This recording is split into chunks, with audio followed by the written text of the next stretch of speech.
Arsenal Stadium, known almost universally by its original name of Highbury, was the club's home. From 1913 until 2006, it was Henry Norris who decided to move the club from the Manor ground in Plumstead to North London. Norris took over at Woolwich Arsenal while still chairman at Fulham in 1910. His initial plan was to merge Fulham and Woolwich Arsenal, but the proposal was rejected by the Football League. The first match was a 2-1 victory over Leicester Fosse. On September 6, 1913, with the stadium not entirely complete, he was then told by the league that it was a conflict of interest to control both clubs, and so he chose to concentrate his efforts on Woolwich Arsenal, the first London club to turn professional and the first to be admitted to the league. In 1912-13, though, Woolwich Arsenal, already in desperate financial straits, were relegated from Division 1 for the only time in the club's history, with a record low of just 18 points and 26 goals. In a bid to revive the Gunners' fortunes and to increase the supporter base, Norris decided to move the club.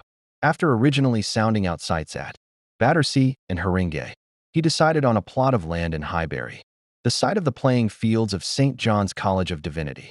Despite local opposition to the move from residents and other North London football clubs, the deeds were signed early in 1913. Arsenal paid £20,000 for a 21-year lease on 6 acres of land and, as part of the deal, agreed not to play at home on Christmas Day or Good Friday. The college remained at the southern end of the stadium until it burnt down at the end of the Second World War. The club dropped Woolwich from their name during the season following the move north of the river, but much work had to be done at Highbury before Arsenal could play their first game there. The new stadium was designed by Archibald Leach, who also designed stands for Manchester United, Chelsea, Everton, Liverpool, Tottenham, and Glasgow Rangers.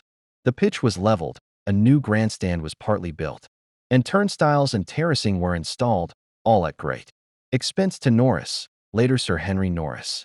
The main stand was on the east side and housed 9,000 spectators. The first match was a 2-1 victory over Leicester Fosse.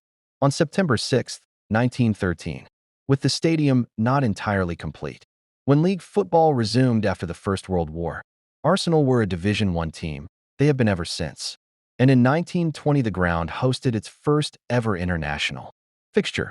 In 1925 the club paid a further £64,000 to buy the site outright, and the restrictions on playing on Good Friday and Christmas Day were lifted. The current West Stand was designed by architect Claude Waterloo Ferrier and was opened in December 1932. It was the most advanced grandstand ever seen in England and had seats for 4,000, in addition to standing capacity for 17,000. The two-tier stand cost £50,000 to build.